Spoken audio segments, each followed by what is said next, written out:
오늘 우리에게 주신 하나님의 말씀은 에베소서 2장 11절에서 22절 말씀입니다.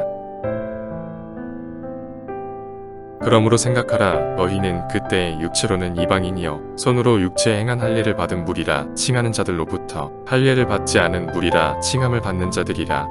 그때 너희는 그리스도 밖에 있었고 이스라엘 나라 밖의 사람이라. 약속의 언약들에 대하여는 외인이여 세상에서 소망이 없고 하나님도 없는 자이더니 이제는 전에 멀리 있던 너희가 그리스도 예수 안에서 그리스도의 피로 가까워졌느니라.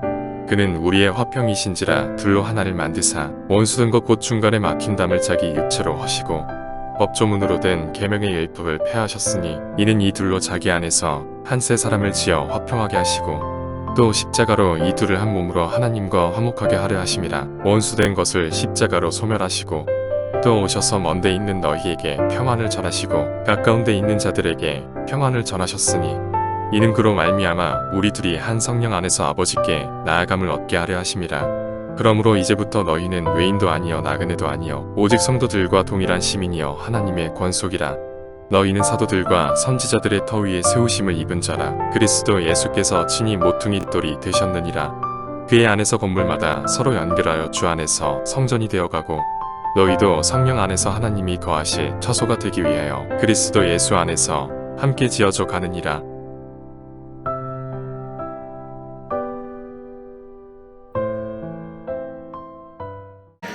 자, 여러분, 우리가 사용하는 일상용품 중에 조금 비싼 장비가 있는데 이것이 바로 이제 비행기라고 할 수 있습니다.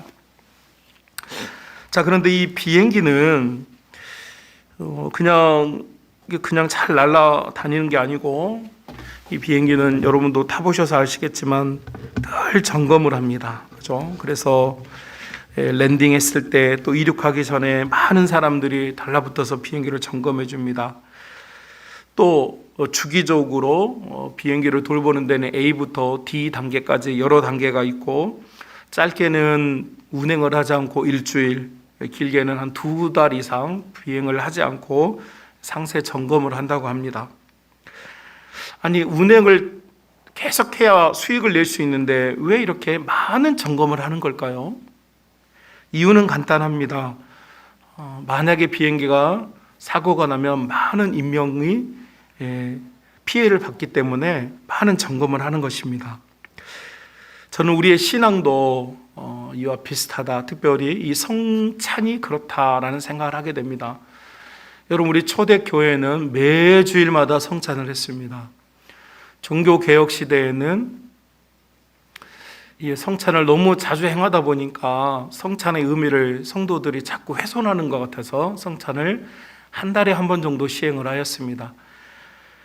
그러나 이제 우리나라에 들어왔던 선교사님들은 우리나라의 형편과 사정도 그러하고 또 우리 개혁교회가 성찬을 로마 캐톨릭 교회는 모일 때마다 입에다가 전병을 넣어주죠.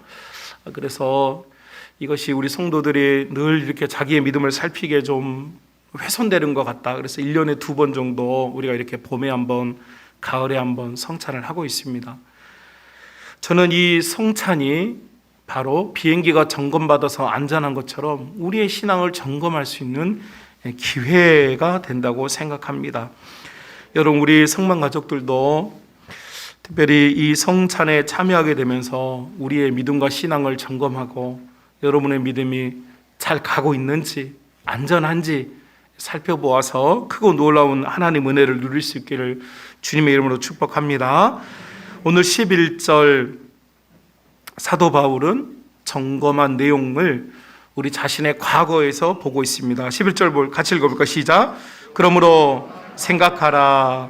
너희는 그때 육체로는 이방인이었고 손으로는 육체를 할례를 받은 무리와 칭한 자들로부터 할례를 받지 못한 자라고 칭함을 받았고 그리스도 밖에 있었고 이스라엘 밖의 사람이었고 약속의 언약들에 대해서는 외인이었고 세상에는 소망이 없고 하나님도 없는 자였다. 그래서 11절과 12절에서 사도 바울은 우리의 옛 모습을 적나라하게 보여줍니다. 그래서 우리는 육체적으로는 이방인이었다. 할례도 받지 못하였다.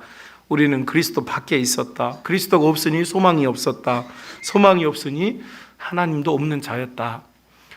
그래서 우리의 모습은 여러분 지금 우리가 예배당에서 예배드리는 모습은요 당연한 것이 아닙니다. 우리는 이전에는 죄인이었고 우리는 하나님이 없는 자였고 우리는 죄인이었기 때문에 죄의 대가를 받아야 될, 죄의 형벌을 받아야 될 그런 사람들이었습니다.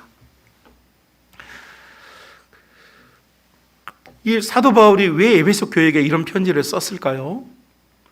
여러분 에베소 교회는 사도 바울에게 아주 의미 있는 교회 아닙니까? 이곳에서 두란노 서원을 세우고 많은 이들을 구원의 길로 인도했던 아주 뜨거웠던 교회였고 정말 주님의 말씀을 사모하고 사랑했던 그런 열린 교회였습니다. 사도 바울이 3년이나 머물렀던 다른 교회들과 달랐던 아주 특별했던 교회였습니다.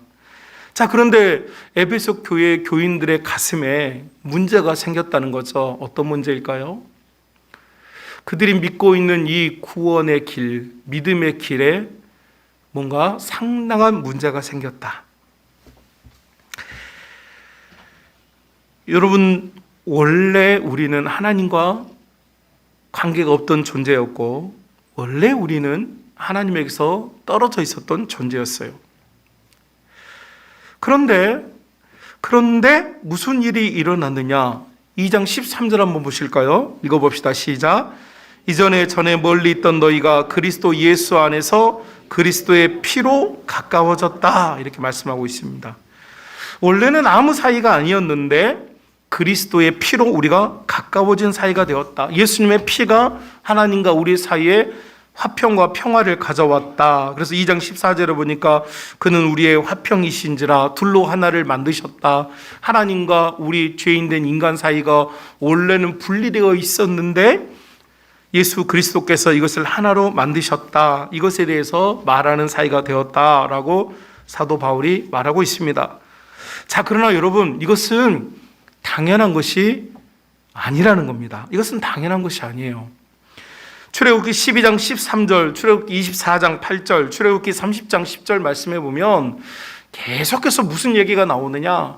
레위기에서 11장까지 무슨 얘기가 나오느냐? 계속 피의 제사에 대한 이야기가 나옵니다. 죄를 지은 인간과 하나님이 그나마 서로 가까워질 수 있는 기회를 만들었는데 그게 뭐냐? 동물의 피를 쏟아서 하나님 앞에 제사를 드릴 때에 여러분 하나님과 조금 가까워진 사이가 되었어요. 한마디로 말하면 이스라엘 사회는 피의 범벅이었다. 동물의 피가 진동하는 사회였다라는 것이죠. 어린 아이들은 어렸을 때부터 자라면서 계속 피냄새를 맡고 자랐어요. 왜요? 여러분 끊임없이 제사를 드리고 끊임없이 동물을 잡는 사회에서 태어났어요. 그러니까 지금처럼 여러분 향기로운 예배당에서 좋은 곳에서 이렇게 예배 드리는 것이 아니라 어린 아이들이 어렸을 때부터 피 냄새에 익숙해진 사회에서 자랐다고요. 그리고 성도들도 이 피 냄새를 맡으며 살았어요. 죄를 짓지 않는 자가 없고 죄를 지으면 당연히 제사를 드려서 자기의 죄를 씻어야 하니까 계속 여러분 피의 제사를 드릴 수밖에 없죠. 그런데 여러분 이렇게 피의 제사를 드렸는데 이 피의 제사가 최종적인 효력을 발휘했느냐? 그렇지가 못했다라는 것입니다. 그래서 이스라엘은 늘 이 피의 제사를 드렸음에도 불구하고 실패를 경험했습니다. 그래서 하나님께서는 늘 이스라엘 백성을 향하여서 때로는 페류나로, 때로는 창녀로, 때로는 버림받은 자녀로 비유하면서 혹독하게 채찍질하고 비난하셨습니다. 여러분 끝없는 노력, 끝없는 동물의 피를 흘렸지만 하나님과 하나님 자녀들 사이에서 진정한 평화가 이루어지지 못하고 있었습니다. 한마디로 말하면 피의 실패라는 것입니다. 여러분 우리는 이 부분에서 같은 마음을 공감하게 될 수 있을 것입니다. 왜냐하면 여러분 우리 자기 자신의 신앙과 우리 한국교회를 한번 보십시오. 우리는 하나님 앞에서 발버둥치며 살아왔습니다. 바른 신앙, 바른 교회, 바른 믿음을 위해서 노력하며 살아왔습니다. 그런데 여러분 주일에 하나님 앞에 예배드리는 우리의 가슴이 은혜로 가득 차 있습니까? 여러분 지금 행복하십니까? 여러분 하나님 앞에 예배드리는 이 시간 여러분 정말 무엇과도 바꿀 수 없는 주님의 사랑으로 여러분 충만해 계십니까? 여전히 왜 우리는 흔들리고 있고 우리의 영혼은 불안하고 초조하고 기쁨과 즐거움이 하나도 없을까요? 이유가 무엇일까요? 여러분, 구약의 이스라엘 백성들이 끝없는 피의 제사를 규정하는 수많은 예배를 드렸고 제사를 드렸고 예물과 봉사와 충성을 드렸지만 이스라엘 백성이 실패했던 것처럼 오늘날 한국 교회도 우리의 신앙도 지금 이 실패를, 피의 제사의 실패를 경험하고 있는 것은 아닌가라는 생각에 빠지게 됩니다. 한마디로 말하면 피의 실패를 우리가 지금 경험하고 있다는 것이죠. 그래서 오늘 본문의 메시지가 너무나 귀합니다. 여러분, 우리 예수님께서 우리 가운데 하나님과 우리 사이를 화평하기 위해 오셨다. 여러분, 이게 우리는 실감이 잘 안 돼요. 제가 가르쳤던 청년 가정이 있었습니다. 이 청년들이 결혼을 해서 이렇게 행복한 신혼을 보내고 있는데 어느 날 이 두 부부가 아주 크게 다투고 저를 찾아왔습니다. 다툰 내용이 뭐냐니까 남편이 비자금을 1,000만 원이 넘게 모았어요. 얼마나 기특합니까, 그죠? 이 자매는 이 비자금을 뭐 하려고 모았느냐라고 이제 신뢰의 문제를 제기했고, 이 형제는 아니 나는 어떤 긴급한 상황이라든지 혹은 이 사랑하는 부인을 위하여서 내가 돈을 조금씩 모았다. 그래서 찾아온 이유는 뭐냐? 목사님 누구 말이 맞냐는 거예요. 자매는 신뢰가 깨졌다 말하고 형제는 나는 자매를 위해 돈을 모았다 라고 말했어요. 여러분, 누구 말이 맞습니까? 여러분 누구 편입니까? 제가 일부 예배 때 물어봤더니 자매들이 남편이 1,000만 원이라도 좀 모아라도 봤으면 좋겠다고, 비자금을 제발 좀 가지고 있었으면 좋겠다고. 여러분도 같은 심정인가요? 큰일 났습니다. 지금 돈이 문제가 아니에요. 지금 신뢰에 대한 이야기를 하고 있잖아요. 그래서 둘이 화해하라고 서로의 입장을 설명해 주었습니다. 자매에게는 형제의 입장, 형제가 자매를 위해서 뭔가 나중에 큰 선물을 하려고 모아놨으니까 칭찬해 줘야지 왜 이렇게 불신을 하느냐. 또 형제에게는 자매가 이렇게 속상해하니까 속상해하는 걸 하면 안 된다. 네가 생각했을 때 좋은 일이어도 자매가 속상해하는 일을 하면 안 된다. 이러면서 화해를 시켰습니다. 그래서 둘이 악수하고 갔어요. 그래서 잘 된 줄 알았는데 몇 달 후에 다시 왔어요. 그 몇 달 동안 무슨 일이 있었는지 아세요? 계속 다툰 거예요. 이제 뭐 가지고 다퉜겠어요? 도대체 그 1,000만 원이란 돈을 어떻게 할 거냐를 가지고 다툰 거예요. 자, 자매는 이제 걸렸으니까 다 내놔라. 예. 형제는 내가 모은 비자금인데 내가 왜 당신한테 줘야 하느냐. 여러분은 어떻게 생각하십니까? 솔로몬의 판단을 해보십시오. 그 1,000만 원 어떻게 하면 좋겠습니까? 예? 써야 된다고요? 형제가 이걸 다 뺏기기가 억울하니까 중재안을 내놨는데, 자, 내가 1,000만 원을 모았으니까 자매가 500만 원을 선물로 받고 500만 원 자기가 가져가겠다. 이렇게 제안을 했어요. 여러분 보기에는 합리적입니까? 자, 여러분 보기에는 합리적인데 자매는 만족이 없어요. 왜요? 이건 돈에 대한 문제가 아니고 신뢰에 대한 문제인 거죠. 자매는 이 형제가 자기에게 1,000만 원을 온전하게 다 주면 자기를 사랑해서 이 돈을 모았다는 말을 믿을 수 있겠다는 거예요. 그런데 돈을 쪼갠다는 말은 결국은 남편은 남몰래 돈을 모은 사람밖에 안 된다는 거죠. 여러분, 그 몇 달 동안 이 두 사람은 계속 티키타카 하면서 다투었어요. 여러분, 모든 관계에 한번 신뢰의 금이 가면 이 신뢰가 다시 붙기는 어렵습니다. 사기 그릇 한번 금 가면 아무리 좋은 본드로 갖다 붙여놓아도 붙어요, 안 붙어요? 안 붙어요.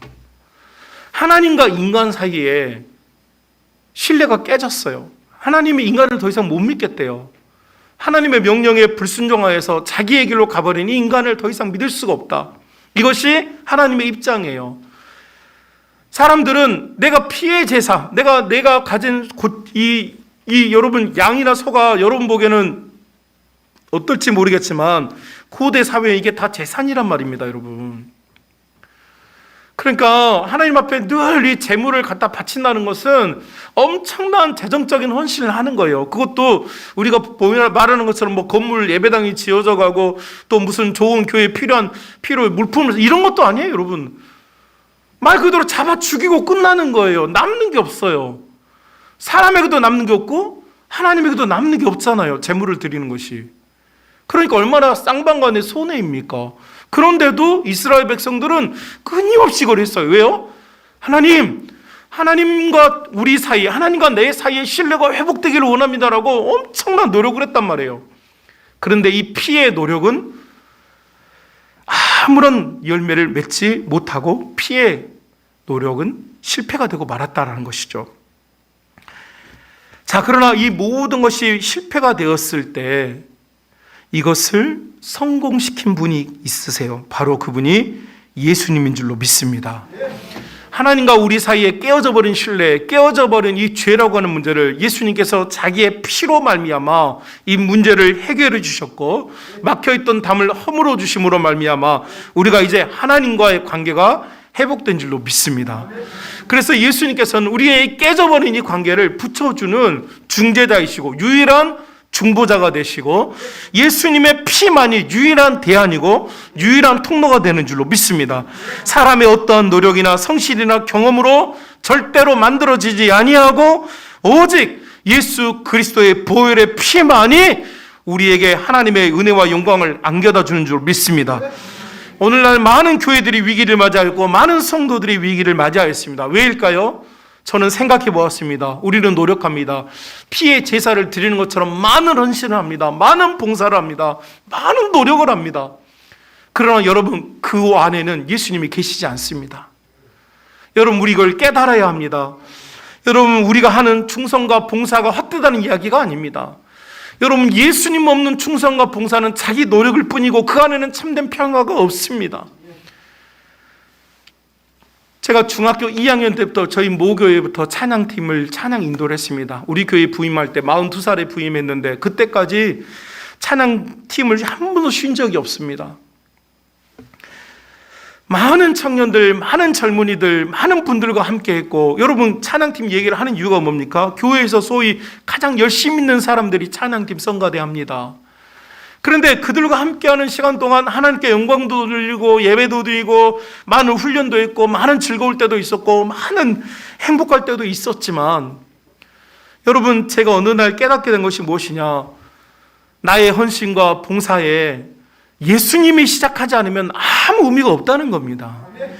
제가 아는 한 장로님이 계십니다. 이분은 노숙자 사역을 하신 분이에요. 노숙자분들. 우리나라에서 가장 큰 노숙자 공동체가 어디냐면 영등포에 가면 있습니다. 영등포역에 가면 노숙자분들이 수백 명이 사십니다. 근데 이분들이 씻지를 않아가지고 여러분 10m 바깥에서도 여러분이 고개를 이렇게 찾게 됩니다. 이상한 냄새가 나요. 가까이 가져가나요? 죄송한 표현입니다. 몇 년 동안 몸을 씻지도 않고 옷도 세탁하지 않아가지고 여러분 사람이 맡을 수 없는 냄새가 납니다. 한 3m 안에 가면요, 아무리 비유가 강한 사람도요 코를 막게 돼 있습니다. 저도 이 영등포 노숙자 사역을 한 3년 정도 같이 참여했는데 거기서 제가 만났던 한 장로님이 저에게 아주 놀라운 고백을 해주었어요. 저는 예수님을 닮아서 예수님께서 그 사역을 하셨잖아요. 가난한 자, 병든 자, 약한 자 찾아가 주셨고 돌봐 주셨잖아요. 그러니까 예수님과 같이 우리도 약하고 우리가 도와야 할 곳 찾아가는 것이 어쩌면 우리 그리스도인들의 당연한 의무일 것 같아요. 저도 그런 삶을 지향하고 그것을 향해 나아갔어요. 그런데 이 노숙자 사역을 오랫동안 했던 이 장로님이 저에게 그런 이야기 하는 거예요. 자기가 이렇게 이 많은 노숙자들과 생활하고 그들을 도와주면서 자기는 한 번도 예수님을 만난 적이 없다는 거예요. 여러분, 우리는 책으로 글로 노숙자 속에도 예수님이 계신다, 예수님이 노숙자의 모습으로 오실 수도 있다, 이런 이야기해요. 여러분, 그런데 못 봤다는 거예요, 그런 모습을. 그런데 자신이 예수님을 언제 만났느냐?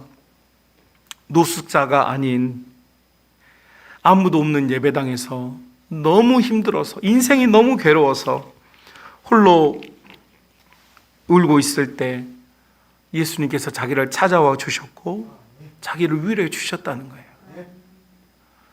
저는 그 장로님의 고백을 듣고 엄청난 사실 도전을 받았어요.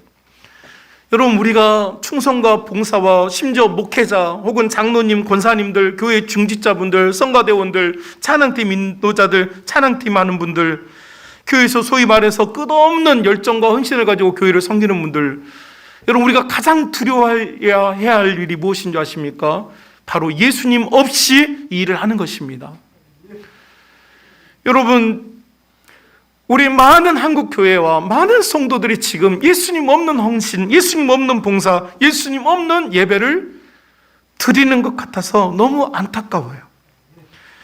여러분, 우리가 어떤 직분이나 어떤 봉사나 어떤 충성이 없더라도 우리는 예수님 못 박히신 골고다 예수님의 팔을 붙잡을 때 진정하고 참된 은혜를 받게 누리게 되는 줄로 믿습니다.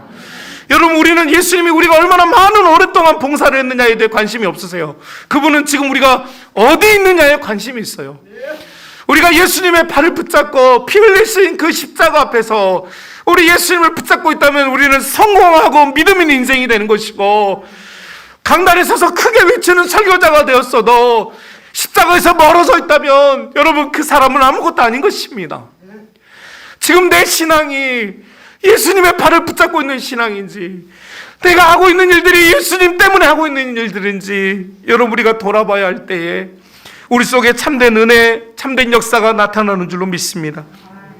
예수님께서 친히 자신의 몸을 찢으시고 친히 자신의 피를 흘려 우리에게 주셨습니다. 우리는 그럴 만한 가치가 없는 존재들인데 예수님께서 그렇게 해주신 것은 우리를 사랑하셨기 때문입니다.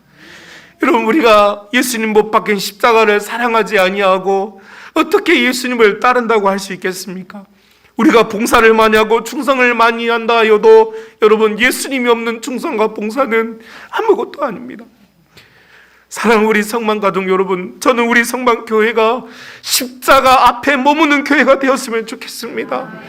우리 성만의 신앙이 예수님 십자가 보혈을 흠뻑 뒤집어 쓰고 사람의 노력과 피의 노력과 같은 사람의 향기가 아니라 예수님의 향기, 예수님 보혈의 향기가 넘쳐나는 교회 성도가 될 수 있기를 주님의 이름으로 축복합니다.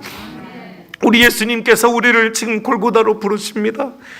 특별히 성찬에 참여하면서 지금 내 신앙에 내가 지금 무엇을 바라보고 무엇을 믿고 있는지가 불명확하다면 여러분이 성찬에 참여하시면서 다시 한번 십자가 골고다 아래서 그 피를 뒤집어 쓰고 거기서부터 다시 시작할 수 있는 믿음의 성도, 은혜의 성도들이 다 될 수 있기를 주님의 이름으로 축복합니다.